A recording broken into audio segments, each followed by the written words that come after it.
ವಾಲ್ಮೀಕಿ ಅಭಿವೃದ್ಧಿ ನಿಗಮದಲ್ಲಿ ಬ್ರಹ್ಮಾಂಡ ಭ್ರಷ್ಟಾಚಾರ ಪ್ರಕರಣಕ್ಕೆ ಸಂಬಂಧಪಟ್ಟಂತೆ ಇವತ್ತು ಮಾಜಿ ಸಚಿವ ನಾಗೇಂದ್ರ ವಿಚಾರಣೆಗೆ ಹಾಜರಾಗಿದ್ದಾರೆ. ಅದರಲ್ಲೂ ಪ್ರಮುಖವಾಗಿ ಸಿಐಡಿ ಕಚೇರಿಗೆ ಈಗಾಗಲೇ ನಾಗೇಂದ್ರ ಅವರು ಆಗಮಿಸಿದ್ದಾರೆ.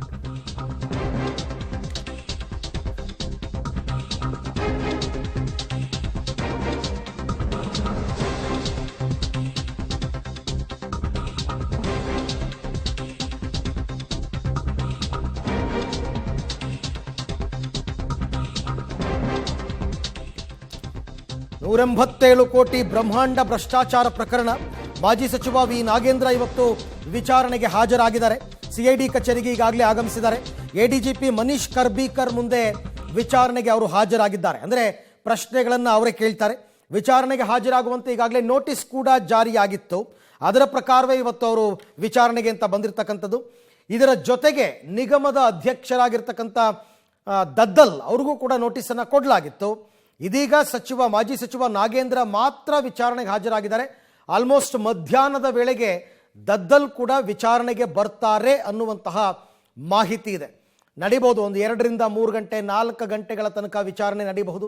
ಎಲ್ಲ ಪ್ರಶ್ನೆಗಳಿಗೂ ಕೂಡ ಸಚಿವ ಉತ್ತರವನ್ನು ಕೊಡಬೇಕಾಗುತ್ತೆ. ಯಾಕೆಂದರೆ ಈಗಾಗಲೇ ಕ್ವೆಶ್ಚನರ್ಸ್ ಕೂಡ ರೆಡಿ ಮಾಡಿ ಇಟ್ಕೊಂಡಿರ್ತಾರೆ.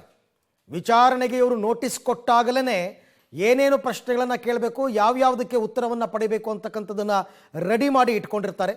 ಹಾಗೆ ನೋಡೋಕೆ ಹೋದರೆ ನಾಗೇಂದ್ರ ವಿಚಾರಣೆಗೆ ಹಾಜರಾಗ್ತಾ ಇರ್ತಕ್ಕಂಥದ್ದು ತುಂಬ ತಡವಾಗಿ. ಇಷ್ಟೊತ್ತಿಗಾಗಲೇ ವಿಚಾರಣೆ ಆಗಿ ಹೋಗಬೇಕಾಗಿತ್ತು. ಬಟ್ ತಡವಾಗಿ ನೋಟಿಸ್ ಕೊಟ್ಟಿರೋದಕ್ಕೂ ಕೂಡ ಆಕ್ಷೇಪಣೆಗಳಿವೆ BJP ಕಡೆಯಿಂದ. ನಿಮಗೆ ಬೇಕಾದವ್ರನ್ನ ಮಾತ್ರ ಇಮಿಡಿಯೇಟಾಗಿ ತತ್ಕ್ಷಣಕ್ಕೆ ಬನ್ನಿ ಅಂತ ಹೇಳ್ತೀರಾ, ಬೇಡದಿದ್ದವ್ರನ್ನ ರಕ್ಷಣೆ ಮಾಡಬೇಕು ಅಂತಂದಾಗ ನಿಧಾನಕ್ಕೆ ಅವ್ರನ್ನ ವಿಚಾರಣೆ ಕರಿತೀರಾ ಅಂತ. ಅದಕ್ಕೋಸ್ಕರನೇ ಈ 2ನೇ ಬಾರಿಗೆ ಕೊಟ್ಟಂತಹ ನೋಟಿಸ್ ಏನಿದೆ ಇದನ್ನು ತುರ್ತು ನೋಟಿಸ್ ಅಂತ ಮೆನ್ಷನ್ ಮಾಡಿದ್ದಾರೆ.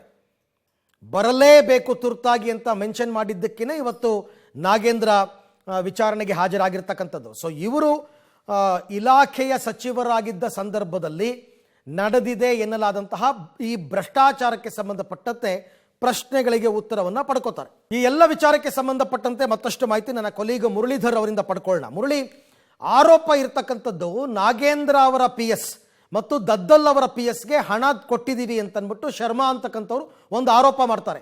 ಹಾಗಾಗಿ ಆ ಆರೋಪದ ಹಿನ್ನೆಲೆಯಲ್ಲಿ ಇವಾಗ ವಿಚಾರಣೆಗೆ ಕರೆದಿರ್ತಕ್ಕಂಥದ್ದ ಅಥವಾ ತನಿಖಾ ಸಂದರ್ಭದಲ್ಲಿ ಇವರುಗಳ ಮೇಲೆ ಏನಾದರೂ ಅನುಮಾನ ಮೂಡಿದೆಯಾ? ಅರವಿಂದ್, ಏನಂದ್ರೆ ಪ್ರಮುಖವಾಗಿ ಚಂದ್ರಶೇಖರ್ ಅವರು ಯಾವಾಗ ಆತ್ಮಹತ್ಯೆಯನ್ನು ಮಾಡ್ಕೊಳ್ಳೋ ಸಂದರ್ಭದಲ್ಲಿ ಒಂದು ಡೆತ್ ನೋಟ್ನಲ್ಲಿ ಉಲ್ಲೇಖವನ್ನು ಮಾಡಿರ್ತಾರೆ. ಅದು ಸಚಿವರ ಮೌಖಿಕ ಆದೇಶದ ಮೇಲೆಗೆ ಈ ಎಲ್ಲ ಹಣವನ್ನು ಪರಶುರಾಮ್ ಇರ್ಬೋದು ಮತ್ತು ಪದ್ಮನಾಭ್ ಇರ್ಬೋದು ಇವರು ಟ್ರಾನ್ಸಾಕ್ಟನ್ನು ಮಾಡಿದ್ದಾರೆ ಮತ್ತು ಯೂನಿಯನ್ ಬ್ಯಾಂಕ್ನನ್ನು ದುರುಪಯೋಗ ಪಡಿಸ್ಕೊಂಡಿದ್ದಾರೆ ಅಂತೇಳಿ ಆರೋಪವನ್ನು ಮಾಡಿರುವಂಥದ್ದು. ಅಂದರೆ ಹಗರಣ ಬೆಳಕಿಗೆ ಬಂದ ದಿನದಿಂದ ಇಲ್ಲಿಯ ತನಕ ಕೂಡ ನಾಗೇಂದ್ರ ಅವರ ಮೇಲೆ ಆರೋಪದ ತೂಗುಗತಿ ಇತ್ತು. ಜೊತೆಗೆ ಸರ್ಕಾರದ ಕೂಡ ಮುಜುಗರಕ್ಕೆ ಸಿಲುಕಿ ಅವರ ರಾಜೀನಾಮೆಯನ್ನು ಕೂಡ ಪಡ್ಕೊಂಡಿತ್ತು. ಆದರೆ SIT ಅಧಿಕಾರಿಗಳು ಈ ಬಗ್ಗೆ ಒಂದಷ್ಟು ಮಾಹಿತಿಗಳನ್ನು ಕಲೆ ಹಾಕಲಿಕ್ಕೆ ಒಂದಷ್ಟು ತನಿಖೆಯನ್ನು ಮಾಡ್ತಾ ಇದ್ರು. ತನಿಖೆಯನ್ನು ಮಾಡೋ ಸಂದರ್ಭದಲ್ಲಿ ಇದುವರೆಗೂ ಕೂಡ ನಾಗೇಂದ್ರ ಅವರ ನೇರವಾದ ಇನ್ವಾಲ್ವ್ಮೆಂಟ್, ಅಂದರೆ ಈ ಹಗರಣದಲ್ಲಿ ನೇರವಾಗಿ ಅವರು ಭಾಗಿಯಾಗಿದ್ದಾರೆ ಅನ್ನೋದ್ರ ಬಗ್ಗೆ ಒಂದಷ್ಟು ಪೂರಕ ದಾಖಲೆಗಳನ್ನು ಕಲೆ ಹಾಕಲಿಕ್ಕೆ ಸಾಧ್ಯ ಆಗಿರಲಿಲ್ಲ. ಯಾಕೆಂದರೆ ಈ ಪ್ರಕರಣದ ಇನ್ನುಳಿದ ಆರೋಪಿಗಳಾದಂಥ ನಾಗೇಶ್ವರ ರಾವ್ ಇರ್ಬೋದು, ನೆಕ್ಕುಟ್ಟಿ ನಾಗರಾಜ್ ಇರ್ಬೋದು, ಸತ್ಯನಾರಾಯಣ ವರ್ಮಾ ಇರ್ಬೋದು, ಇವರೆಲ್ಲರೂ ಕೂಡ ಫೇಕ್ ಅಕೌಂಟ್ಗಳನ್ನು ಕ್ರಿಯೇಟ್ ಮಾಡ್ಕೊಳ್ತಾರೆ. ಫೇಕ್ ಅಕೌಂಟ್ಗಳನ್ನು ಕ್ರಿಯೇಟ್ ಮಾಡಿಕೊಂಡು ಹಣವನ್ನು ಬೇರೊಂದು ಕಡೆಗೆ ಟ್ರಾನ್ಸಾಕ್ಟ್ ಅನ್ನು ಕೊಡುವಂಥದ್ದು, ಅದನ್ನು ಡ್ರಾ ಮಾಡಿಕೊಂಡು ಅದನ್ನು ಬೇರೆ ಒಂದು ಕೆಲಸಕ್ಕೆ ಉಪಯೋಗವನ್ನು ಮಾಡ್ಕೊಂಡಿದ್ದಾರೆ ಅನ್ನೋದ್ರ ಬಗ್ಗೆ ಮಾಹಿತಿಗಳು ಸಿಕ್ಕಿರುವಂಥದ್ದು. ಆದರೆ ನಾಗೇಂದ್ರ ಅವರು ಎಲ್ಲಿ ಈ ಹಣವನ್ನು ಪಡ್ಕೊಂಡಿದ್ದಾರೆ ಮತ್ತು ಯಾರ ಮೂಲಕ ಈ ಹಣವನ್ನು ಪಡ್ಕೊಂಡಿದ್ದಾರೆ ಇದಕ್ಕೆ ಪೂರಕವಾದ ಸಾಕ್ಷ್ಯಗಳನ್ನು ಈಗ SIT ಅಧಿಕಾರಿಗಳು ಕಲೆ ಹಾಕಿದ್ದಾರೆ ಅನ್ನೋದ್ರ ಬಗ್ಗೆ ಮಾಹಿತಿಗಳು ಸಿಗ್ತಾ ಇರುವಂಥದ್ದು. ಬಹುತೇಕ ಇವತ್ತು ಅವರನ್ನು ಕೇವಲ ವಿಚಾರಣೆಗೆ ಮಾತ್ರ ಸೀಮಿತವಾಗಿ ಇರಿಸ್ಕೊಡ್ತಾರೆ ಅನ್ನೋದ್ರ ಬಗ್ಗೆ ಮಾಹಿತಿಗಳು ಸಿಗ್ತಾ ಇರೋಂಥದ್ದು. ಯಾಕೆಂದರೆ ಅವರನ್ನು ಬಂಧನಕ್ಕೊಳಪಡಿಸುವಂಥದ್ದು ಅಥವಾ ಬಲವಂತದ ಕ್ರಮಗಳನ್ನು ಮಾಡುವಂಥದ್ದು ಯಾವುದೇ ರೀತಿಯ ಕ್ರಮಗಳು ಕೂಡ ಇವತ್ತು ಆಗುವಂಥ ಸಾಧ್ಯತೆಗಳು ತೀರಾ ಕಡಿಮೆ. ಯಾಕೆಂದರೆ ಸರ್ಕಾರವು ಕೂಡ ಮುಜುಗರಕ್ಕೆ ಸಿಲುಕುತ್ತೆ ಅವರನ್ನು ಬಂಧನಕ್ಕೊಳಪಡಿಸಿದ್ರೆ. ಅಥವಾ ದದ್ದಲ್ ಅವ್ರನ್ನ ಇರ್ಬೋದು ಅಥವಾ ನಾಗೇಂದ್ರ ಅವರು ಇರ್ಬೋದು, ಇಬ್ಬರು ಕೂಡ ಆಡಳಿತ ಪಕ್ಷದ ಶಾಸಕರೇ ಆಗಿರುವಂಥದ್ದು. ಆ ಹಿನ್ನೆಲೆಯಲ್ಲಿ ಅವರನ್ನು ಬಂಧನಕ್ಕೊಳಪಡಿಸುವಂಥ ಸಾಧ್ಯತೆಗಳು ತೀರಾ ಕಡಿಮೆ ಅನ್ನೋದ್ರ ಬಗ್ಗೆ ಕೂಡ ಮಾಹಿತಿ ಸಿಗ್ತಾ ಇದ್ದಾವೆ. ಅಂದರೆ ಕೇವಲ ಇವತ್ತು ಅವರನ್ನು ವಿಚಾರಣೆಗೊಳಪಡಿಸ್ತಾರೆ. ಮತ್ತೆ ಕೆಲವೊಂದು ಅನುಮಾನಗಳೇನಿತ್ತು ಮತ್ತು ಸತ್ಯನಾರಾಯಣ ವರ್ಮಾ ಅವರು ಓಪನ್ ಕೋರ್ಟ್ನಲ್ಲಿ ಮಾಡಿದಂಥ ಆರೋಪಗಳೇನಿತ್ತು, ಜೊತೆಗೆ ದೇವೇಂದ್ರಪ್ಪ ಇರ್ಬೋದು ಮತ್ತು ಪಂಪಣ್ಣ ಇರ್ಬೋದು ಅವರು ಕೊಟ್ಟಂಥ ಹೇಳಿಕೆಗಳಿರ್ಬೋದು, ಈ ಎಲ್ಲ ಹೇಳಿಕೆಗಳು ಮತ್ತು ಆರೋಪಗಳಿಗೆ ಪೂರಕವಾದ ಸಾಕ್ಷ್ಯಾಧಾರಗಳೇನಿತ್ತು ಆ ಸಾಕ್ಷ್ಯಾಧಾರಗಳನ್ನು ಕಲೆ ಹಾಕುವಂಥದ್ದು ಮತ್ತೊಂದಷ್ಟು ಹೇಳಿಕೆಗಳನ್ನು ಪಡ್ಕೊಳ್ಳೋ ಪ್ರಯತ್ನಗಳನ್ನು ಈಗ SIT ಅಧಿಕಾರಿಗಳು ಮಾಡುವಂಥದ್ದು. ಇಲ್ಲಿ ಇನ್ನೂ ಒಂದು ಪ್ರಶ್ನೆ ಬರುತ್ತೆ ಮುರಳಿ, ಏನಂದ್ರೆ ಚಂದ್ರಶೇಖರನ್ ಅವರು ಡೆತ್ ನೋಟ್ನಲ್ಲಿ ಬರೆದಿರ್ತಕ್ಕಂಥದ್ದು ಸಚಿವರ ಮೌಖಿಕ ಆದೇಶದ ಮೇಲೆ ಹಣ ವರ್ಗಾವಣೆ ಆಗಿತ್ತು ಅಂತ.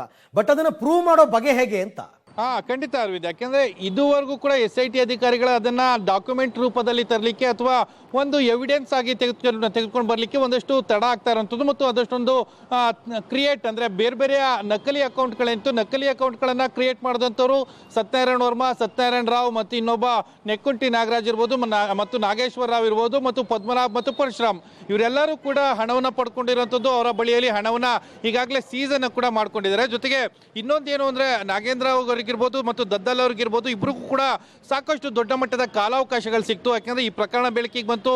ಪ್ರಕರಣ ಬೆಳಕಿಗೆ ಬಂದ ನಂತರ ಅದನ್ನ SIT ಅಧಿಕಾರಿಗಳು ವಿಚಾರಣೆಗೆ ಕೈಗೆತ್ಕೊಳ್ಳೋದಕ್ಕಿಂತ ಮುಂಚೆನೇ ಒಂದಷ್ಟು ಕಾಲಾವಕಾಶಗಳು ಸಿಕ್ತು. ಅವರ ವಿರುದ್ಧದ ಸಾಕ್ಷ್ಯಾಧಾರಗಳನ್ನ ನಾಶ ಮಾಡ್ಕೊಳ್ಳೋದಕ್ಕೆ, ಜೊತೆಗೆ ಅವರು ಯಾವ್ದಾದ್ರು ಹಣವನ್ನ ಕ್ರೋಢೀಕರಿಸಿ ಇಟ್ಕೊಂಡಿದ್ರೆ ಅದನ್ನು ಕೂಡ ಅದನ್ನ ಬೇರೆ ಒಂದು ಕಡೆಗೆ ಸಾಕ್ಷ್ಯ